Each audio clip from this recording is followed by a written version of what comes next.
Bonjour à tous, on se retrouve aujourd'hui sur l'essentiel en médecine pour parler de l'embolie pulmonaire.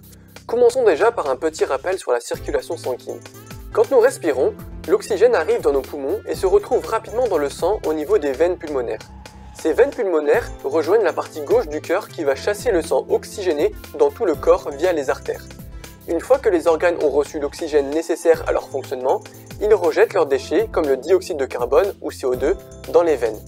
Le sang veineux riche en CO2 devra regagner la partie droite du cœur puis sera chassé dans les artères pulmonaires afin de se débarrasser du CO2 au niveau des poumons, et ainsi de suite.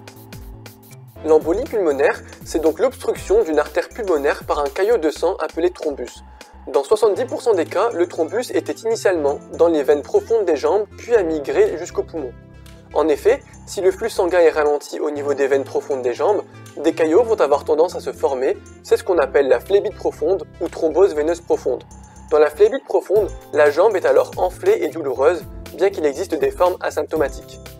Ici, on parle bien de phlébite profonde développée aux dépens des veines profondes de la jambe et non de la phlébite superficielle ou paraphlébite touchant les veines superficielles de la jambe.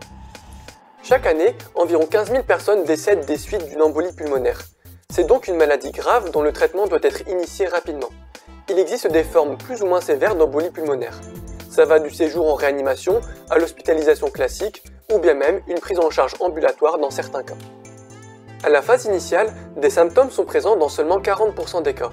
En général, ils se caractérisent par un essoufflement et une douleur thoracique. D'autres manifestations moins fréquentes sont possibles comme une syncope ou des crachats sanglants. Tout ce qui fait stagner le sang dans les veines des jambes est un potentiel facteur favorisant l'embolie pulmonaire, comme les longues chirurgies, surtout orthopédiques, les fractures de la jambe avec pose de plâtre ou attelle, ou le fait de rester allongé plus de 3 jours. Il existe d'autres facteurs comme l'âge, l'obésité ou certaines maladies favorisant la formation de thrombus dans les veines. Pour diagnostiquer l'embolie pulmonaire, l'examen phare, c'est le scanner des artères pulmonaires, appelé également angioscanner pulmonaire. Dans certains cas, on peut avoir recours à d'autres examens comme l'échodoppler veineux des membres inférieurs ou la scintigraphie pulmonaire. Un bilan complet pourra être réalisé afin de rechercher la cause de l'embolie pulmonaire. Pour traiter une embolie pulmonaire, il faudra entre autres dissoudre le caillot qui obstrue l'artère pulmonaire.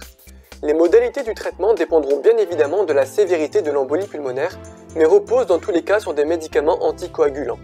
Ces médicaments ont pour but d'améliorer les symptômes, d'éviter l'extension des caillots et d'éviter les récidives.